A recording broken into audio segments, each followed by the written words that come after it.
نہج البلاغہ میں امام علی کا خطبہ نمبر 26۔ یہ ایک ایسا خطبہ ہے جو تاریخ کے ایک بہت ہی نازک موڑ کی عکاسی کرتا ہے، ایک ایسا وقت جہاں ذاتی صبر، سیاسی حکمت عملی اور ایک آنے والی جنگ کے شعلے سب ایک ساتھ نظر آتے ہیں۔ تو چلیں آج اس اہم خطبے کی گہرائی میں اتر کر دیکھتے ہیں کہ آخر اس میں کیا خاص ہے۔ خطبے کا آغاز ہی ان الفاظ سے ہوتا ہے اور یہ ایک جملہ ہی امام علی کے گہرے ذاتی احساس اور اس وقت کی تنہائی کو ظاہر کر دیتا ہے۔ یہی وہ جملہ ہے جو پورے خطبے کا مزاج متعین کرتا ہے، ایک ایسا لہجہ جو انتہائی سنجیدہ بھی ہے اور ذاتی بھی۔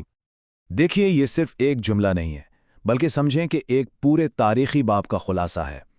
امام علی نے کمال بلاغت سے اسی ایک خطبے میں ماضی کی تاریکی، حال کے صبر آزما امتحان اور مستقبل کے ایک ناگزیر تصادم، تینوں کو ایک ہی لڑی میں پرو دیا ہے۔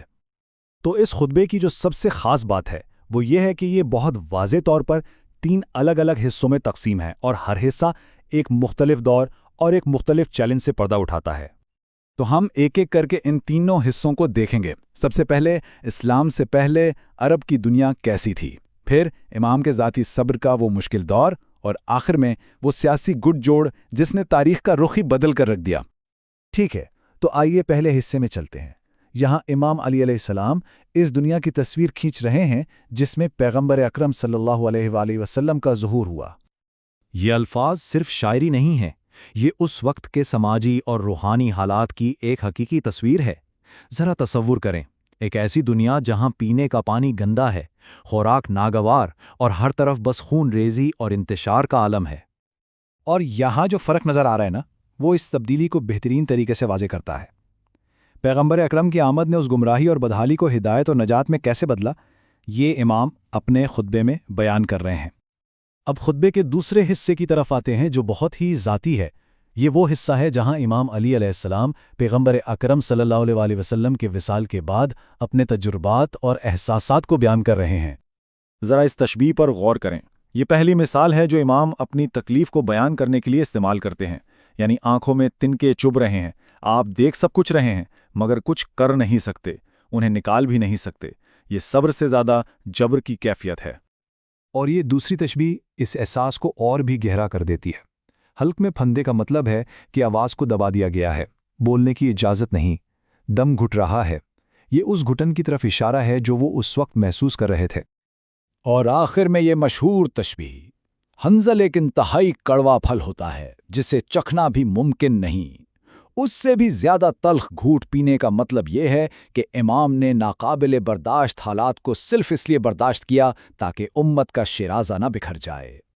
تو اہم نقطہ یہ ہے کہ یہ صرف ذاتی دکھ کا بیان نہیں تھا، یہ اس سیاسی حقیقت کی عکاسی تھی کہ پیغمبر صلی اللہ علیہ وآلہ وسلم کے حقیقی جانشین کو قیادت سے دور کر دیا گیا تھا اور انہیں اپنی میراث کو اپنی آنکھوں کے سامنے چھنتے ہوئے دیکھنا پڑ رہا تھا۔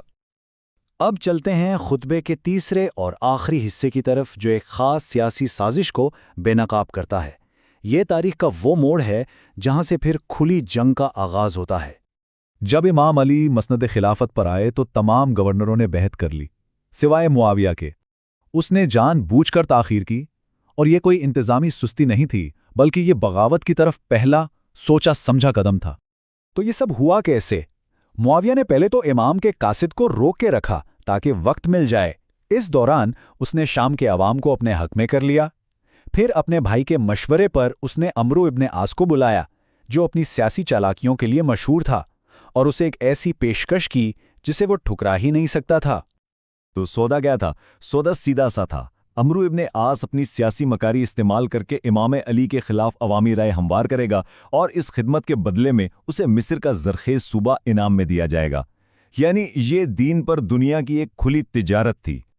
اب خطبے کا اختتام آتا ہے جو اس سیاسی معاہدے کے براہ راست نتیجے کو بیان کرتا ہے۔ صبر کا دور اب ختم ہو چکا تھا۔ یہ الفاظ صبر اور انتظار سے عمل اور تصادم کی طرف ایک واضح تبدیلی کا اعلان ہے۔ امام اب اپنے پیروکاروں کو بتا رہے ہیں کہ ان کی تمام کوششیں ناکام ہو چکی ہیں اور اب جنگ ناگزیر ہے۔ تو اس طرح تمام کڑیاں آپس میں جڑ جاتی ہیں۔ معاویہ اور عمرو بن العاص کے اس اتحاد نے امام علی کے لیے جنگ کے سوا کوئی راستہ نہیں چھوڑا تھا۔ یہ خطبہ صرف الفاظ نہیں تھے بلکہ یہ اسی آنے والی جنگ کا اعلان تھا۔